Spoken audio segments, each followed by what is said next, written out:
اب وہ بھائی جب اس ملک سے روانہ ہو کر باہر چلا گیا، قرضہ پکڑا ہے، کچھ پٹھان سے پیسے لیے ہیں سود پہ، کچھ زمین بیچی ہے. ہم نے ایسے لوگوں کو بھی دیکھا ہے یہاں پر ان کے پاس گاڑیاں تھی، انہوں نے اپنی جگہ بھی بیچی ہے، گاڑیاں بھی بیچ دی ہیں، اور آج کرائے کے گھروں میں وہ دھکے کھا رہے ہیں، باہر کے ملک سے بھی ہو کر آئے.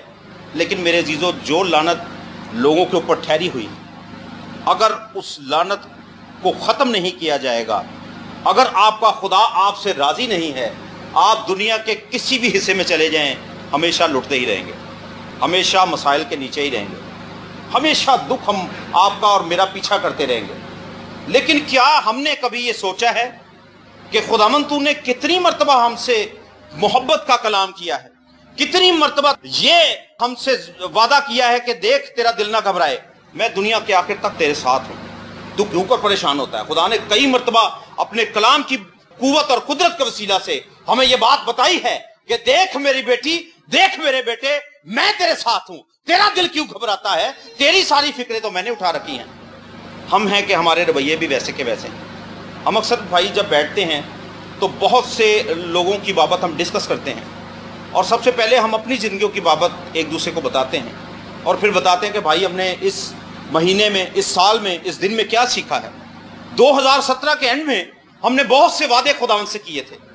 خداوند 2016 گزر گیا، 2017 چڑھ گیا، خداوند 2017 گزرنے والا ہے، اب ہمارے لیے 2018 آنے والا ہے. خداوند تو برکت کے دروازے کھول دے، میں تیرے ساتھ چلوں گا، میں وعدہ کرتا ہوں کہ اب میں دعا زیادہ کروں گا، میں کلام زیادہ پڑھوں گا، اور خداوند اب میری زندگی تیرے لیے ہے اور تو میرے لیے ہے. پھر پو لگے کہ پتہ نہیں خدا سے وعدہ کیا تھا ابھی کہ نہیں کیا تھا. کیوں؟ اس لیے کہ دنیا داری میں آ کر ہم صرف دنیا داری کے ہی ہو گئے. میرے عزیزو، ایلیا کے دور میں بھی ملک میں کال تھا، اور خدا نے ایلیا کو ہر وہ چیز مہیا کی جس کی اسے وہ ضرورت تھی. اب دیکھیں کہ جب وہ نالا سوکھ گیا ہے، پھر وہ سارپت کی بیوہ کے پاس آتا ہے. سارپت کی بیوہ جو ہے وہ پھر اس کی مدد کرتی ہے. کیوں؟ کہ خدا نے اپنے بندہ کے لیے حکم جاری کر دیا ہے کہ یہ بھوکا نہیں مرنا چاہیے. مقرر کسے کیا ہے؟ کسی بادشاہ کو نہیں، مقرر بھی اس کو کیا ہے جس کے پاس پہلے سے کچھ نہیں ہے، تاکہ دونوں کی زندگی میں یہ بات ظاہر ہو کہ خدا مہیا کرنے والا ہے. ایلیا کو بھی مل رہا ہے، اور آگے بیوہ کے پاس بھی کھانے کے لیے کمی نہیں ہے، تیل کے لیے کمی نہیں ہے. اور روز جناب آٹا کاٹ دی تو ویخ دی ہے ہجے بھی ہونا ہی ہے، وہ ہجے بھی ہونا ہی ہے. اب یہ ہجے بھی ہونا کیوں ہے؟ کیونکہ خداوند کی برکت ہے. اسی جدوں بھی مٹی کھولنے وہ پھر مک گیا، وہ پھر ختم ہو گیا، ہوئے ہوئے ہون کی بنے گا، وہ باجی تیل نہیں ہے. ہمارے گھر میں مشکلات کیوں ہیں؟ وہ اس لیے نہیں ہیں کہ زندگی کا مالک ہمارے گھر میں نہیں. ہمارے گھرانوں کے اندر مسائل کیوں ہیں؟ اس لیے کہ جس نے مسائل حل کرنے ہیں وہ تو دروازے کے باہر کھڑا کھٹکھٹا رہا ہے، شاید کوئی آج کھول دے. لیکن ہم ہیں کہ ہم ایسی گناہوں کی دلدل میں پھنسے ہوئے ہیں کہ نہ تو ہمارا دل کرتا ہے اور نہ ہی ہم کوشش کرتے ہیں، کیونکہ ہمیں مزہ آ رہا ہے اس بات کے لیے. ہمارا دل شادمان ہے اس دلدل کے لیے. ہم چاہتے ہیں کہ گناہ ہماری زندگی میں مسلسل قائم رہے، اسی لیے تو ہمارے گھرانوں میں تسلی نہیں ہے. ایک شخص کے پاس شادمانی ہے. یسوع مسیح نے جب فرمایا کہ لو جی میں اپنا اطمینان تمہیں دیے دیتا ہوں، بھائی شاہد میں اپنا اطمینان تمہیں دیے دیتا ہوں، اور بھائی ڈیوڈ میں اپنا اطمینان تمہیں دیے دیتا ہوں، یہ اطمینان تمہارے پاس ہے. پھر ہمارا چہرہ اگر لٹکا رہے گا تو غلطی کس کی ہے؟ غلطی تو ہماری ہے نا. بھائی اطمینان تو ہمارے پاس ہے. ہم کہتے ہیں کہ ہم بہت دانش مند ہیں، حکمت ہمارے پاس ہے. حکمت ہے کہ نہیں ہے؟ دانش مند لوگ ہیں. دوسروں کو دینے کے لیے بہت سے مشورہ جات ہیں ہمارے پاس. جیسے مسالہ جات ہوتے ہیں نا، ویسے ہی مشورہ جات بھی ہوتے ہیں. کہہ رہے بھائی جی تہاڈے بازو 'ਚ درد ہے نا تے تسی برف دی ٹکور کرو، برف دی ٹکور کرو. اور جدو اپنے لک دی درد ہے تو پھر ڈاکٹر کو ٹیکا لوانا ہے، پھر برف دی ٹکور نہیں کرنی. کسی کے گردن میں بل پڑا ہوا ہے، پھر انہوں دس دینے تو نا اینج پٹھی گردن کر کے پیچھے نہ ٹرنا ہے. دوسروں کو بتاتے ہیں. تو جدو اپنی گردن 'ਚ بل پیا تو پھر جناب کسی ہڈی والے اسپیشلسٹ کو جانا ہے. دوسروں کو بتانے کے لیے اکثر ہم کہتے ہیں نا کہ یار میں سمجھتا ہوں کہ دنیا کے مشکل ترین کاموں میں سے ایک کام یہ ہے کہ دوسروں کو ہم کہتے ہیں نا کہ پاجی اپنا خیال رکھنا. یہ سب سے میں سمجھتا ہوں کہ مشکل کاموں میں ایک مشکل کام ہے کہ اپنا خیال رکھنا. ہم دوسروں کا خیال رکھتے ہیں، ہم اپنا خیال نہیں رکھتے. اپنا خیال کس طرح سے رکھنا ہے؟ ہم نے بدی سے بچنا ہے، ہم نے گناہوں سے بچنا ہے، ہم نے عیب جوئی کرنے سے بچنا ہے، ہم نے بد نظری سے بچنا ہے، ہم نے ہر طرح کے اس گناہ سے بچنا ہے جو ہمیں خدا سے دور لے کر جا رہا ہے۔ بھائی جی اپنا خیال رکھنا، کیا ہم اپنا خیال رکھتے ہیں؟ ظاہری طور پر تو شاید ہم اپنے آپ کو ضرور سنوارتے ہوں، لیکن باطنی طور پر کیا ہمیں وہ گناہوں کی نجاست نظر آتی ہے جو ہمیں خدا سے روز بروز دور سے دور تر لے کر چلی جا رہی ہے؟ اگر ایک مہینے کے لیے آپ اس کو پوری لسٹ کے اوپر اس کو لکھنا شروع کریں، آپ کو پتہ چل جائے گا کہ آپ کی زندگی میں خدا کی ویلیو کیا ہے۔ جس سے محبت ہوتی ہے نا، جس سے پیار ہوتا ہے، اس کے ساتھ اٹیچمنٹ بہت زیادہ ہوتی ہے، بندہ اس کے بغیر رہ بھی نہیں سکتا۔ اوہ بھائی راشد ادھر آ یار، کتنے رہ گئے؟ محبت ہے نا، لیکن جب ہمیں محبت ہی نہیں ہے کسی چیز سے تو پھر ہم کیوں کر اس کی بابت سوچیں گے، کیوں کر اس کی بابت جاننے کی کوشش کریں گے؟ میرے عزیزو، آپ کی زندگی کے اندر یاد رکھیے، جتنے بڑے مرضی مسائل ہوں، آپ کی پریشانیوں کو حل کرنے کے لیے خدا کا بیٹا یسوع المسیح موجود ہے، اسے ویلکم کیجئے۔ آج کے دور میں بھی میں سمجھتا ہوں کہ شاید ایک کال کا سلسلہ شروع ہو چکا ہے۔ دیکھیں کہ ہر 1 گھنٹے کے بعد بجلی جا رہی ہے۔ ہم ان وقتوں کو یاد کرتے ہیں جب بجلی نہیں جایا کرتی تھی، بجلی کا بحران ہے، پانی نہیں ہے، گیس نہیں ہے، اور یہ سلسلے شروع ہو چکے ہیں، تو بھی آپ دیکھ لیجئے کہ ان مسائل کے اندر آپ کے خدا نے آپ کو سنبھال رکھا ہے۔ ہاللیلویہ! آپ کے گھر میں کسی چیز کی کمی نہیں۔ کیوں کمی نہیں ہے؟ کہ جو لوگ اس پر بھروسہ رکھتے ہیں وہ کبھی اس زمین پر شرمندہ نہیں ہوں گے، وہ ان کا حل مشکلات ہے۔ پطرس کو دیکھ لیجئے، ساری رات بیچارہ مچھلیاں پکڑتا رہا، تجربہ کار آدمی ہے، انہوں پتہ ہے ڈولے کتنے ملن گے ہیں اور روہو کتنے ملے گی، پتہ ہے، اسے سارا پتہ ہے، اور جناب وہ جال پھینک کے تھک گیا ہے، ساری رات وہ جال ڈالتا رہا۔ ہو سکتا ہے کہ دن کو بھی وہ 2-4 چکر لگاتا ہوگا، شاید کتنے بلبلے نظر آئی جان، اور اندازہ لگا لے کہ یار ہو سکتا ہے ایتھے بہت مچھلیاں۔